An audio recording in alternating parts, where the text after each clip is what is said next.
Hey, book community. So the other day I did a video ranking books by the first line of those books.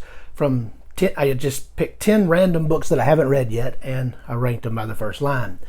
I thought it would be a cool idea to do that again, except this time do only self-pub or indie fantasy books. So that's what we're going to do today.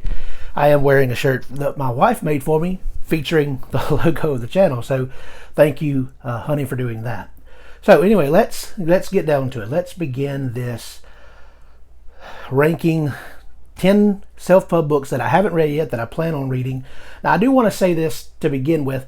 I am not ranking these books as saying one's better than the other or anything like that. This is just a fun, lighthearted video that I'm just reading the first line. Depending on what that does for me, we'll move on. We'll rank it from there.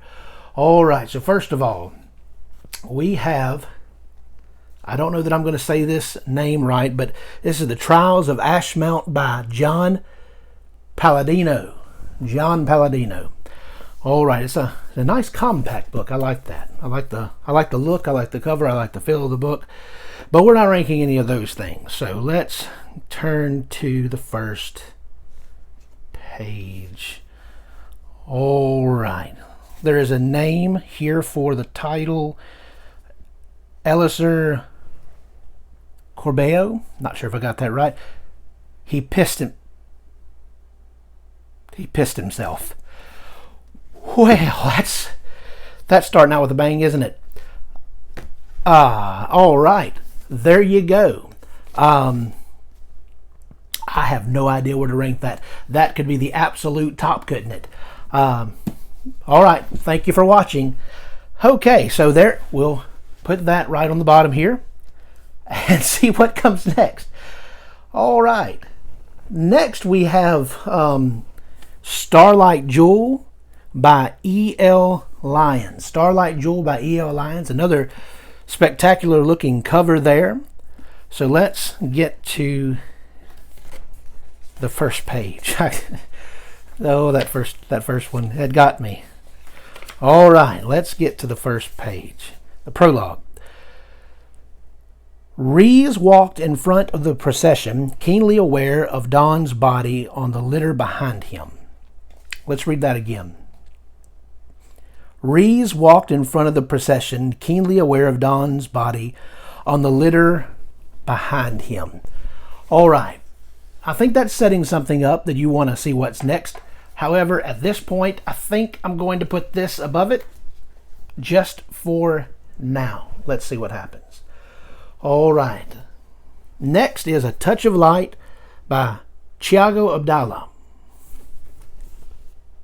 Again, I know I'm far away, but a very beautiful cover.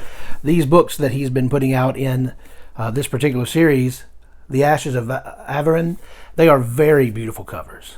Let's get to the first page. I love seeing a list of characters at the beginning of this book.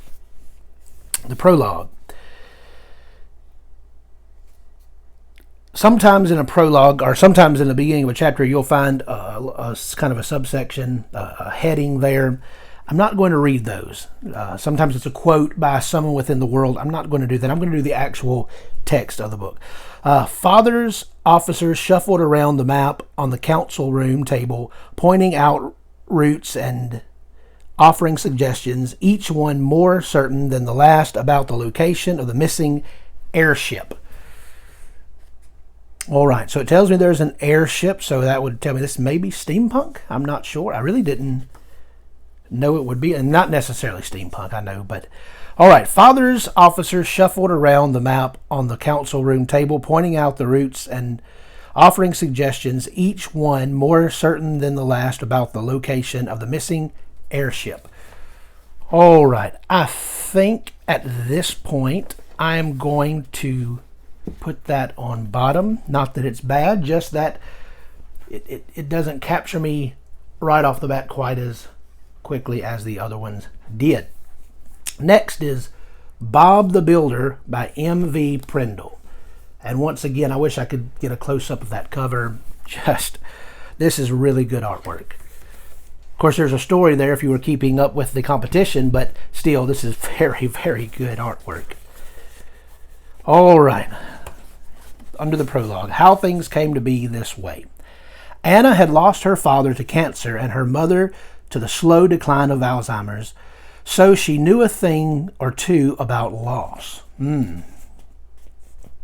So that's kind of gripping there from the start, in a more emotional way. Sometimes you read these and there's a really hard statement to begin with that action's coming. This grips you more emotionally. Let's read that again. Anna had lost her father to cancer and her mother to the slow decline of Alzheimer's, so she knew a thing or two about loss. I do want to know what comes next quite a bit. I think I'm going to put that second. I think the shock value of the first one is remaining on top. Let's see if we can unseat it.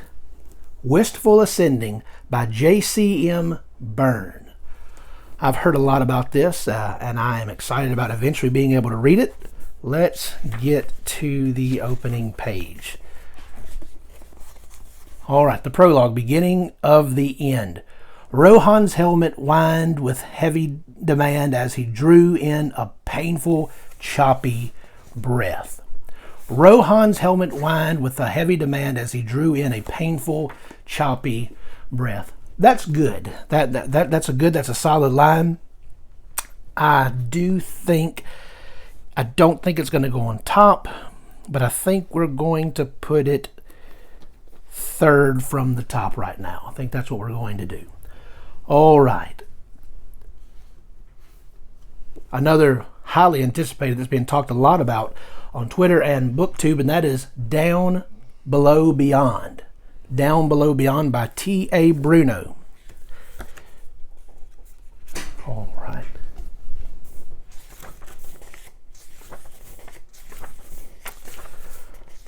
Very beautiful on the inside.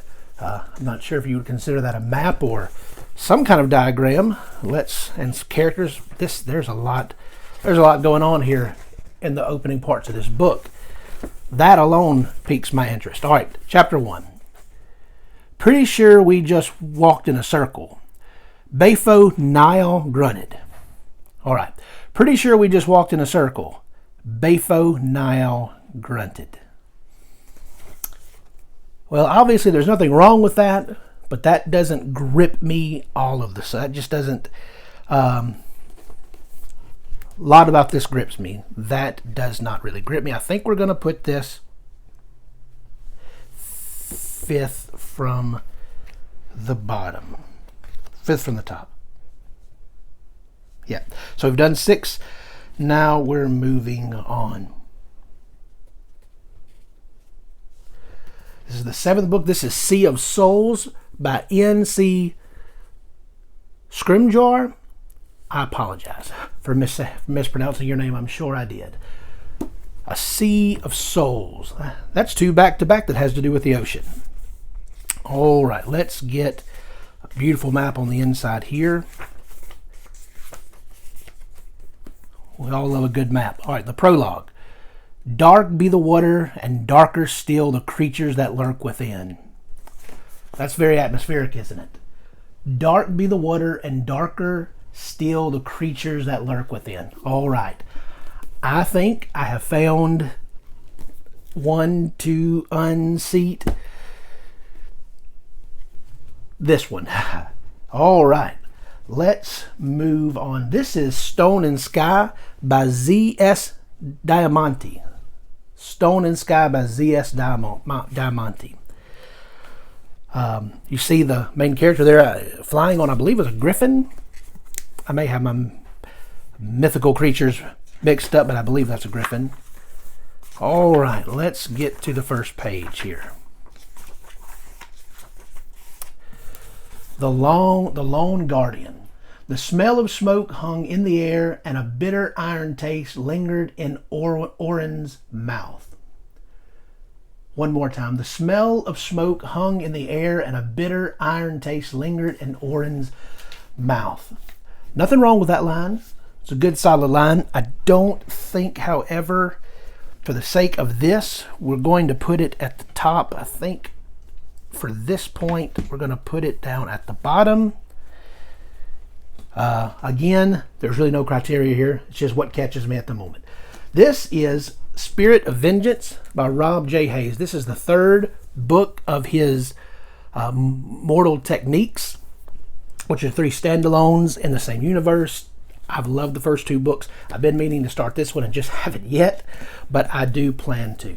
Let's look at the first page, the prologue. Now, if you'll remember, the first page of Never Die, the first opening statement of Never Die, it was, if you haven't looked at that, you need to look at it. It was really great. It would have probably won this competition. So let's see if he continues that. The school burned. The school burned. It's probably not as gripping as the beginning of Never Die was, but that's got some potential to it. Let's see. I think we're going to put you just above E.L. Lyons and just below Wistful Ascending. I believe that's where we'll go. Now again, you may have a different opinion on where you would place these things, and that's fine.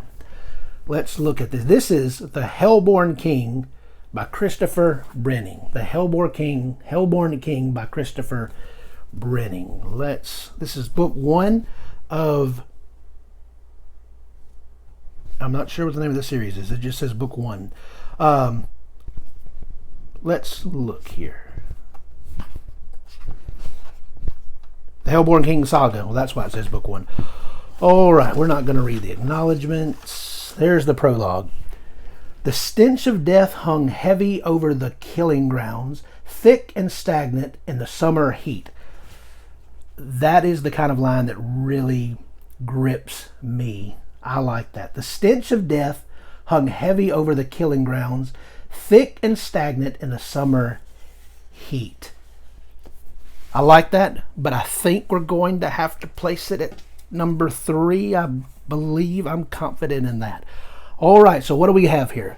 We have number 10, Stone and Sky by Z.S. Diamante. We have at number 9, A Touch of Light by Thiago Abdallah. At number 8, we have Down Below Beyond by T.A. Bruno. Number 7, we have Starlight Jewel by E.L. Lyons.